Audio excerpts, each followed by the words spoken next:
Os destaques entre os julgamentos do plenário do Supremo Tribunal Federal você confere aqui na TV Justiça. É o Plenárias Especial Retrospectiva 2020 que está começando agora.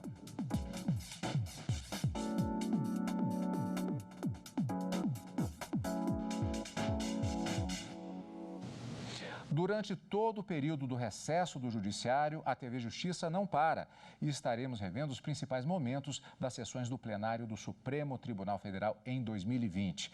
Vamos começar, como sempre, conversando com a Karina Zucolotto. Karina, então, portanto, nós já temos uma seleção de alguns dos principais momentos desse movimentado ano de 2020, com uma série de questões que ninguém poderia prever ao final de 2019, por conta exatamente da pandemia da Covid-19. Olá, Cadu, é isso mesmo, os trabalhos no Supremo, como a gente disse ao longo de todo esse ano passado, não pararam. No início do ano, os ministros decidiram um recurso extraordinário cuja repercussão geral afetaria mais de 500 processos em todo o Brasil, decidindo sobre a possibilidade de participação de concurso público por uma pessoa que respondia a um processo criminal em razão de uma possível violação do princípio da inocência, caso ele fosse impedido de realizar esse concurso. Nesse programa, a gente vai ver ainda como foi o julgamento de pelo menos 7 ações diretas de inconstitucionalidade da relatoria do ministro Luiz Roberto Barroso, que discutiam uma das medidas provisórias editadas pelo governo federal, já no âmbito das medidas de emergência para a contenção do coronavírus aqui no Brasil, e que foi questionada aqui no Supremo Tribunal Federal, no sentido de que ela relativizava a responsabilidade civil, de agentes públicos. Havia um questionamento de todas essas ações, que isso seria como se fosse um salvo-conduto, uma anistia, para que todos aqueles atos praticados por agentes públicos, que de acordo com a medida provisória não agissem com dolo e nem com erro grosseiro, pudessem realizar de forma aleatória todo e qualquer tipo de prestação de serviço sem que houvesse a responsabilização. Esse é um dos destaques do programa de hoje. E vamos ver também como foi o julgamento de uma medida cautelar em ação direta de inconstitucionalidade da relatoria da ministra Rosa Weber, em que o Partido Progressista questionava normas da lei, buscava uma inconstitucionalidade da lei das eleições, de dispositivos da lei de inelegibilidade e também de 2 resoluções do TSE que determinavam o calendário das eleições de 2020, eleições municipais.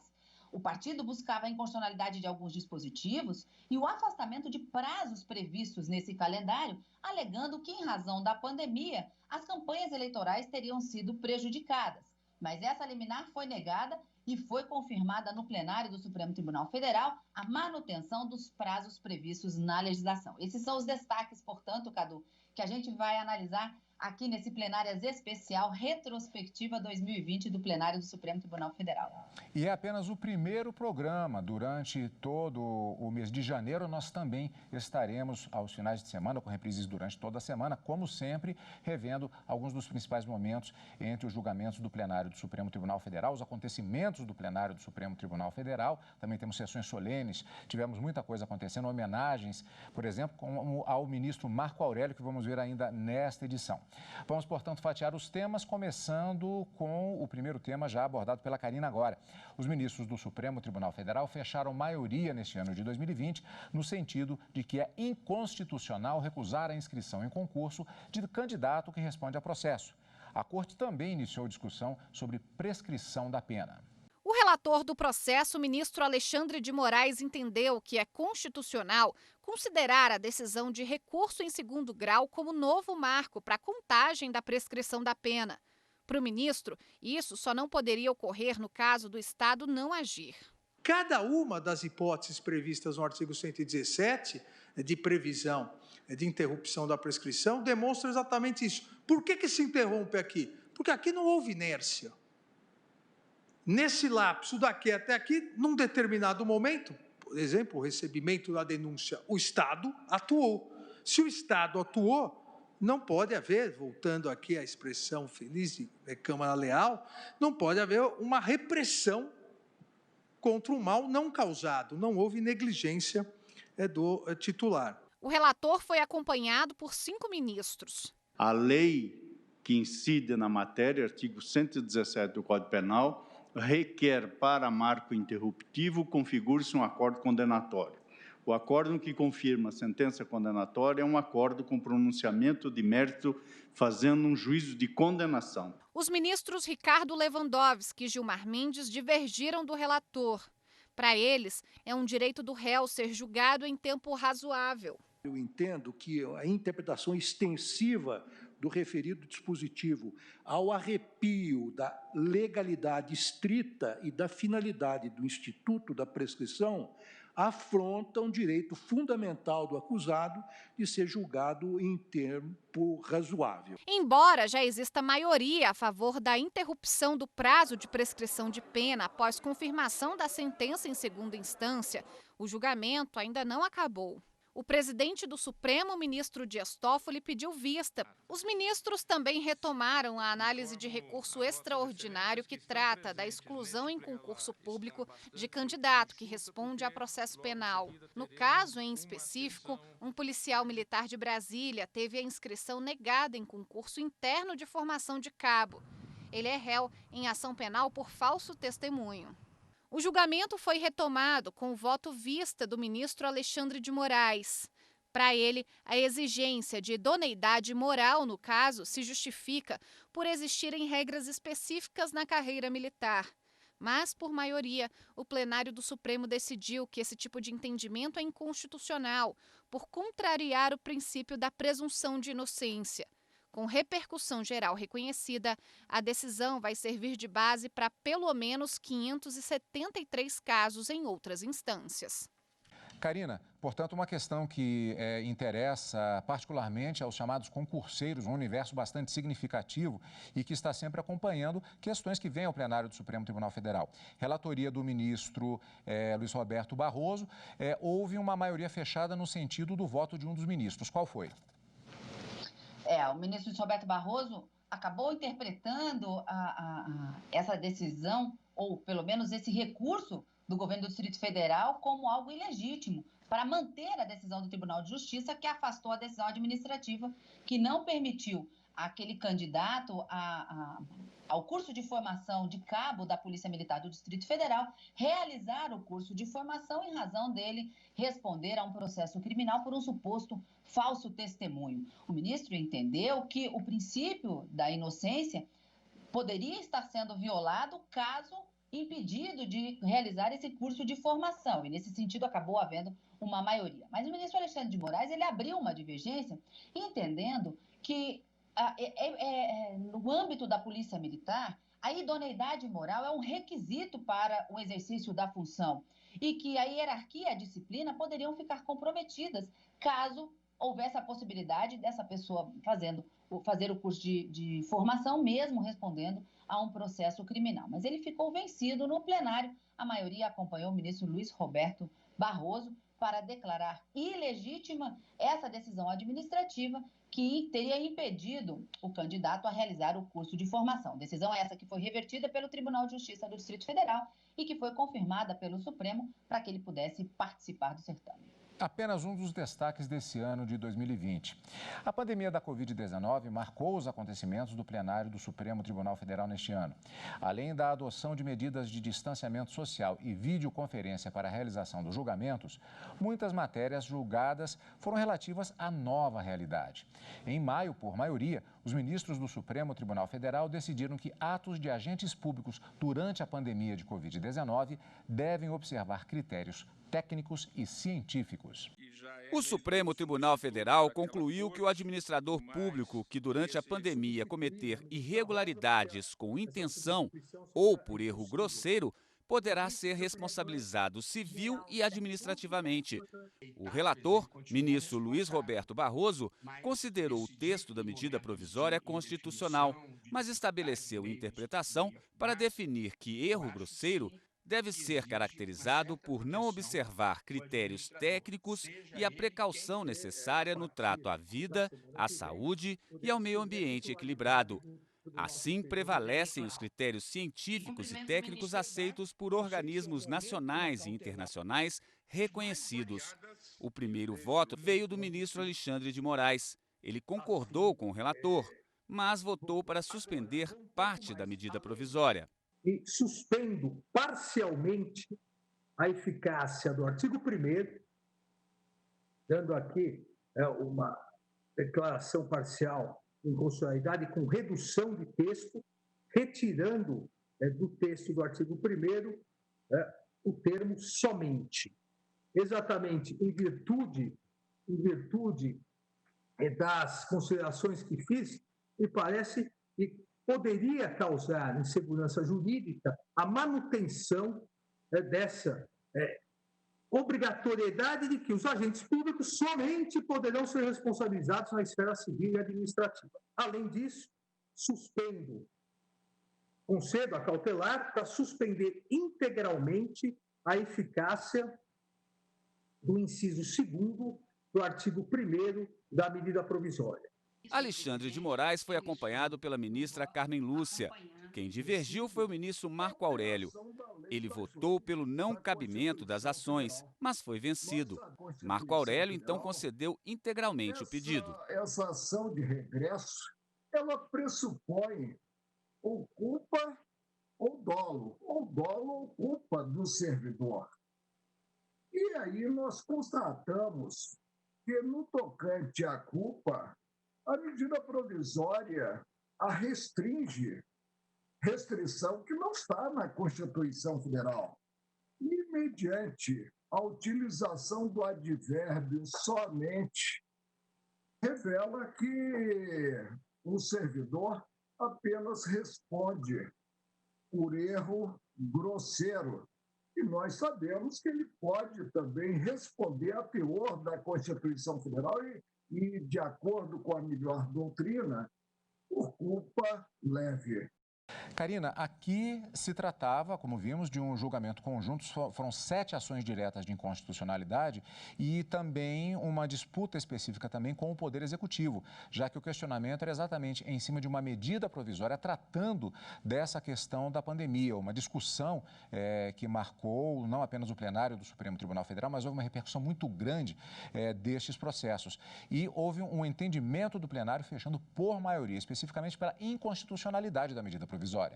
Exatamente, Cadu. Por maioria de votos, os ministros acabaram dando parcial procedência a essa medida cautelar para interpretar essa medida provisória e dizer de que maneira deve ser lido o erro grosseiro ali especificado para se afastar qualquer tipo de interpretação que desse, como argumentado nas próprias ações, um salvo-conduto ou uma anistia para a prática de qualquer outro ato praticado por agente público que não contivesse dolo ou erro grosseiro. E aí os ministros disseram: as normas técnicas científicas devem ser analisadas, principalmente quando se tratar de direito à saúde, direito à vida, e que também é preciso que seja entendido como erro grosseiro os atos que ensejar violação do direito à vida, saúde e meio ambiente equilibrado, e eles devem ser realizados em razão da observância desses princípios técnicos e científicos. Então, erro grosseiro, ato administrativo que ensejar qualquer tipo de violação, direito à vida,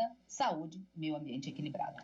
A nova realidade, como se diz, justamente incidindo nas decisões do plenário do Supremo Tribunal Federal. O Poder Judiciário, justamente, Karina, ele tendo a necessidade de se adequar às demandas que vão surgindo na sociedade em situações, inclusive, emergenciais como essa. E não é só isso, não. A gente ainda vai ver durante todo o período do recesso do Judiciário destaques relativos a questões como essa no ano de 2020. E mais destaques ainda nessa edição.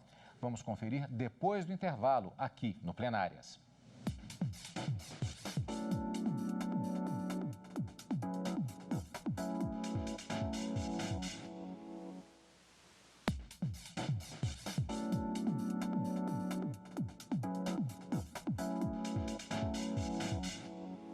Estamos de volta com o Plenárias e estamos revendo alguns dos principais momentos do plenário do Supremo Tribunal Federal, cobertura da TV Justiça durante todo o ano de 2020. Apenas o primeiro programa. Durante todo o mês de janeiro também estaremos revendo alguns dos principais momentos das decisões e eventos no plenário do Supremo Tribunal Federal.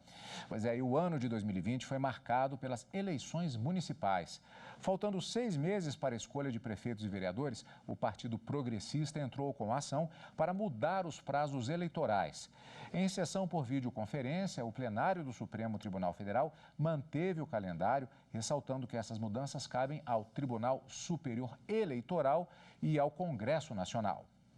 Os ministros do Supremo analisaram na sessão de julgamentos uma medida cautelar em ação direta de inconstitucionalidade com pedido de liminar para estender por 30 dias a data limite para as filiações partidárias, mudança de endereço eleitoral e desincompatibilização partidária para quem pretende disputar uma vaga de vereador ou prefeito nas eleições municipais previstas para outubro deste ano. A ministra Rosa Weber negou o pedido à medida cautelar com base no princípio da soberania popular e na previsibilidade das eleições. O advogado da legenda partidária, autora da ação, alegou o impacto na viabilidade da execução dos prazos previstos na lei eleitoral por causa da pandemia da Covid-19. Existe uma razão substantiva que permeia essa ideia de inconstitucionalidade circunstancial, a nosso ver. É de que a interpretação constitucional ela deve dialogar com a realidade e com o contexto fático que visam a conformar. O Procurador-Geral da República defendeu a manutenção dos prazos por entender que, primeiro, o adiamento das eleições pode ser feito por ato próprio do Tribunal Superior Eleitoral. Depois, defendeu que o ato de filiação é apenas uma das fases do processo eleitoral. Por fim, destacou que a concessão da liminar atacaria diversos princípios constitucionais, como da isonomia, da anualidade e previsibilidade. Para preservar o calendário eleitoral, que está adstrito à legalidade e, por sua vez, deve observância ao princípio da anualidade e também à isonomia. A isonomia que aqui não desafiou sequer um dos outros 34 partidos políticos autorizados a ter funcionamento. A relatora, a ministra Rosa Weber, manteve a decisão. Negou a liminar por entender que o pedido não se adequa ao Estado democrático de direito e lembrou que a construção da democracia nem sempre se dá em condições adequadas. Em tempos de incerteza, a preservação dos procedimentos estabelecidos de expressão da vontade popular das instituições conformadoras da democracia, não obstante sua falibilidade, pode ser uma das poucas salvaguardas da normalidade. A democracia, de fato, nunca se realiza sob condições perfeitas. É sempre a democracia possível. É sempre vir a ser, no gerúndio. Na democracia, como na vida, o perfeito é inimigo do bom. 9 ministros acompanharam integralmente o voto da relatora Rosa Weber. São prazos legais que cumprem mandamentos constitucionais e, portanto, em linha de princípio, sequer caberia à jurisdição constitucional sobrepor a sua valoração à que já foi manifestada em termos legislativos. Até aqui, como bem lembrado por Sua Excelência a ministra Rosa Weber, em nada compromete ainda o processo eleitoral e é regra, não apenas princípio, realiza princípios, mas cumpre regras que dizem respeito a prazos. O Congresso Nacional e o Tribunal Superior Eleitoral, enquanto durarem as consequências econômicas e sociais da pandemia, no futuro saberão responder à altura das situações emergenciais e temporárias que surjam como entraves ao bom êxito das eleições deste ano. Vamos, como sempre, conversar com a Karina a respeito deste destaque também, marcado, como vimos, o ano de 2020 pelas eleições municipais. Essa ação especificamente, Karina, ela tratava dos prazos relativos à eleição, mas não havia nenhuma referência à questão do calendário das eleições, que inclusive posteriormente foram modificados. Vale lembrar também que é uma decisão que foi tomada vimos a questão da ministra Rosa Weber, então presidente do Tribunal Superior Eleitoral. Depois, a eleição propriamente dita foi sob o comando do ministro Roberto Barroso, que assumiu a presidência para o seu respectivo mandato do Tribunal Superior Eleitoral. É isso aí, Cadu. A ministra Rosa Weber acabou negando o pedido do Partido Progressista, que questionava, de uma certa forma, um calendário eleitoral mais para os prazos para a fixação de domicílio eleitoral, por exemplo, de desincompatibilização e também para filiação partidária. O principal argumento é que, em razão da pandemia, esses prazos deveriam ser dilatados justamente por ter causado, de uma certa forma, a pandemia, um prejuízo nas campanhas eleitorais. Mas, segundo a ministra Rosa Weber e a maioria que seguiu, uma eventual modificação nesse calendário poderia violar o princípio democrático previsto na Constituição Federal e também o princípio da soberania popular. Ficou vencido apenas o ministro Marco Aurélio, que acabava determinando a extinção do processo. Então, os ministros, por maioria de votos, mantiveram esses prazos previstos tanto na lei das eleições, na inelegibilidade e nas resoluções do TSE, e essa decisão foi confirmada pelo plenário em 14 de maio de 2020, Cadu.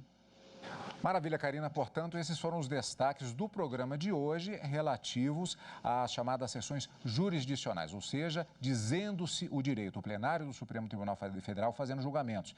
Mas o plenário também foi marcado por sessões solenes, tivemos posse, tivemos homenagens. Em junho, o ministro Marco Aurélio completou 30 anos na Suprema Corte do país. Ele foi homenageado por ministros, magistrados e pelo então presidente do Supremo, o ministro Dias Toffoli. O presidente do Supremo, ministro Dias Toffoli, disse que o ministro Marco Aurélio é um dos juristas mais notáveis do país. Destacou que ele nunca teve medo de ser vencido. Foi o ministro que criou a TV Justiça e comandou a primeira eleição com urna eletrônica. Toffoli lembrou ainda que o ministro Marco Aurélio é um incansável defensor da Constituição Federal. Quis Deus que, em vez de obras de engenharia, construísse, Sua Excelência, pontes e pacificação entre os homens. Pontes que levam a um país melhor, a uma justiça melhor e ao engrandecimento da magistratura nacional. Um dos mais notáveis juristas de nosso país, o ministro Marco Aurélio de Mello, é um irresignado defensor do equilíbrio entre os poderes, da independência judicial, dos direitos fundamentais e da observância irrestrita das leis e da Constituição de 1988 pelos poderes públicos. O ministro Dias Toffoli foi acompanhado pelo Procurador-Geral da República, ministros e advogados. Parabenizo o ministro Marco Aurélio pelos 30 anos, associo-me a Vossa Excelência e certamente aos nossos eminentes pares e registro a nossa alegria. Temos assento nesse momento importante na Suprema Corte, ao lado de Vossa Excelência, senhor presidente, para poder dar nossa modesta contribuição nestes momentos tão importantes para a vida pública nacional. Um dos mais agudos debatedores que já vi atuar. Muitos episódios poderia lembrar, mas fico apenas com um. Eu estava presente no Salão Nobre do Palácio Planalto, no Salão dos Espelhos, quando da sanção do projeto de lei da TV Justiça. Sanção realizada pelo presidente do Supremo Tribunal Federal no exercício do cargo de presidente da República. Vossa Excelência marca o Supremo por muitas e muitas manifestações, aí incluída a sanção da lei da TV Justiça. Também um cumprimento pelos 30 anos de judicatura no Supremo Tribunal Federal, registrando o prazer e a honra de compartilhar esse colegiado com Sua Excelência. O ministro Marco Aurélio representa para nós, advogados, um fôlego democrático e um espírito de esperança, de consolidação de direitos e garantias fundamentais. Eu, em nome da advocacia, em nome do Colégio de Presidente de Institutos de Advogados do Brasil, não poderia deixar de consignar a nossa adesão. Me permito, inicialmente, subscrever por inteiro as palavras que Vossa Excelência, e secundado pela advocacia e também pelo Ministério Público, dirigiu ao eminente ministro Marco Aurélio. Subscrevo por inteiro e cumprimento o nosso eminente vice-decano. O ministro Marco Aurélio agradeceu as homenagens e disse que ainda hoje, quando recebe um processo, é como se fosse o primeiro da vida dele na magistratura. Sempre tive essa concepção, um simples servidor dos meus semelhantes. E ainda hoje, quando me defronto com um processo, é como se fosse o primeiro processo de minha vida judicante, percebendo sempre que não julgo, não aprecio em si apenas papéis, julgo destinos. E procuro atuar segundo minha formação técnica, segundo minha formação humanística, com pureza d'alma, compreendendo que integro um colegiado. E costumo dizer que tem sempre razão a maioria, a douta maioria formada. E a aceito porque no colegiado não disputo coisa alguma, apenas no somatório de forças distintas dou a minha contribuição. Karina, encontro marcado com mais destaques de 2020 no Plenárias já no mês de janeiro, portanto, conferindo os principais momentos do plenário do Supremo Tribunal Federal. Cadu, vamos considerar que 2020 foi um ano de muitas novidades. Eleição do ministro Fux para a presidência do Supremo Tribunal Federal, a chegada do ministro mais recém-empossado na Suprema Corte e a aposentadoria do ministro Celso de Mello. Temos muita coisa para fazer nessa retrospectiva desse Plenárias. Encontro marcado no próximo Plenárias. E obrigado a você, amigo da TV Justiça, pela sua companhia em todo o ano de 2020 e que continuemos juntos durante o ano de 2021 aqui na TV Justiça.